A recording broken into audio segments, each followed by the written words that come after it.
Present day to our beloved, kind, and hardworking instructor, Sir Mark Anthony Preconcilio. And this report, out of the 15 questions that you have prepared, which are about the previous lessons. And disregard the 5 questions that really resonate with me to answer are numbers 1, 3, 4, 5, and 6. So to the first question, discuss art as humanistic discipline. Art as a humanistic discipline has 2 general fields of learning. What are they? It is the sciences and humanities. The difference between the two is based on their function. So, humanities deals with human phenomena, while sciences deal with natural and physical phenomena.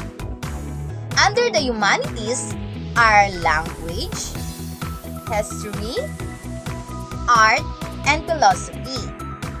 In terms of history, human events happening in the world, while language, reading and forms of human communication. Then philosophy, human reason concerning reality. Lastly, art or admiration or so-called art appreciation of human-made objects and human creativity or art creation by which these objects are made.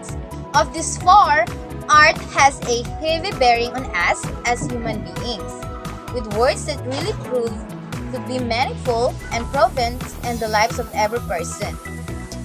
These are the arts of creation, artistry, and practice. On the other hand, art is also about art appreciation and spectator theory. And now, there is an interrelationship between the world as science and the humanities, through which the sciences learns about things in the world. What is the cure that we are experiencing with COVID?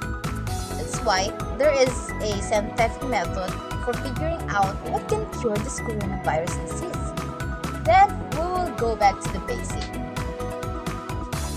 This is where the questions for ourselves come in. Sometimes we need to be reflective. Like for instance, during a crisis, what did I help or share with my neighbor? Am I grateful to myself because I'm not sick? Am I being selfless in helping my neighbor? All this defines my importance in this world. What is my purpose? Why am I living?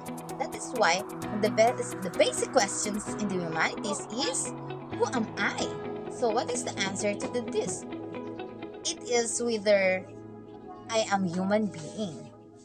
There are other philosophers who have their own perspectives on this. So in addition, to make the meaning clearer, consider some thinkers whose thoughts forms the basis of the method in the humanities. So first is Socrates, who said, know thyself.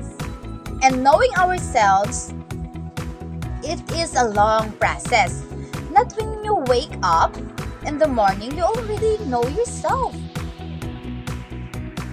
Another thinker, Augustine, said, withdraw into yourself, truth dwells in the inner man. This means that when we once are lost ourselves, we have many problems, we are confused, and we withdraw from our ordinary lives. Then we ask ourselves, who are we? What is our significance in this world? So the second question, discuss humanities and the Filipino personhood according to Prospero Cubar. So, in the study of humanities, as pagpapakatao, the students would discover and realize their own identity as a Filipino. According to Filipino anthropologist Prospero Cubar, the Filipino personhood as a biological and a cultural aspect. The biological aspect is our katauhan, while the cultural aspect is our pagkatao. If you are born as a human being and and do things that human beings do, our katauhan becomes our personality. Becoming a human being entails a process. The result of that process is our personhood or pagkatao. As the Filipino saying goes, madaling maging tao, mahirap magpakatao. Therefore, ang pagpakatao is the process by which one becomes a human being. And Filipino personhood, it elaborates through the question, how does a human being become a Filipino? Kubar compare the Filipino personhood to the Manong culture. So, which is labas ng pagkatao, katawan or physical. For example, kulay ng balat is maitim and or maputi. Then, loob ng pagkatao or kalooban, in English, intellectual, emotional, and moral. For example, ugali or asal, mabuti and masama. Then, lalim ng pagkatao or kaluluwa or spiritual. For example, anito means banal. So, in this regards, non-dualistic relation in Filipino psychology, such labas, loob, in lalim also. Then, labas means malapad ang noo. Then, in loob, matalino. Lastly, lalim means malinis ang kaluluwa. To the third question, which is, how is the Western concept of art varied from Filipino concept? So, my answer is, there are distinctions between the Western and Philippine conceptions of arts. Westerners believe that being educated or attending school qualifies one as an artist, and they label those who belong to the higher socio-economic classes as elitists. There are differences in the arts and crafts according to hierarchy, as well as low and high art, indigenous art, and popular art. When it comes to the categorization of arts, the major art is produced by the artist who is interested in beauty, and the minor art is produced by the craftsperson who is interested in art that serves as purpose. In the Philippines, there is actually no distinction between forms of art. Additionally, Filipinos value close relationship and often feel alone and content to be with each other. We have a weak feeling of privacy yet are open, dependable, and easy approachable in social situations.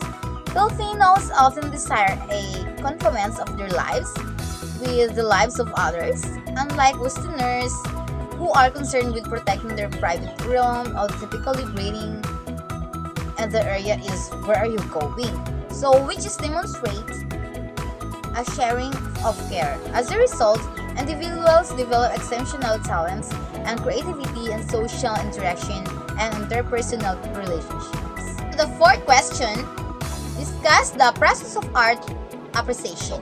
So the process of art appreciation has two distinctions, and these are person as a spectator or viewer, then work of arts as object.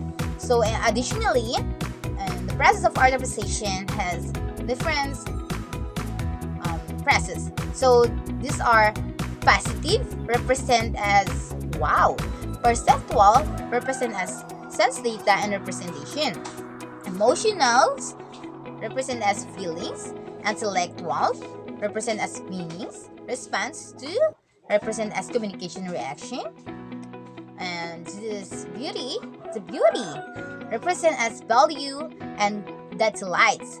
Then other artworks represent as painting, sculpture, and music. So for the fifth question, what is the significance of human faculties in art appreciation? So my answer is the level of the senses, the level of the will, the level of the mind are the three levels of human faculties.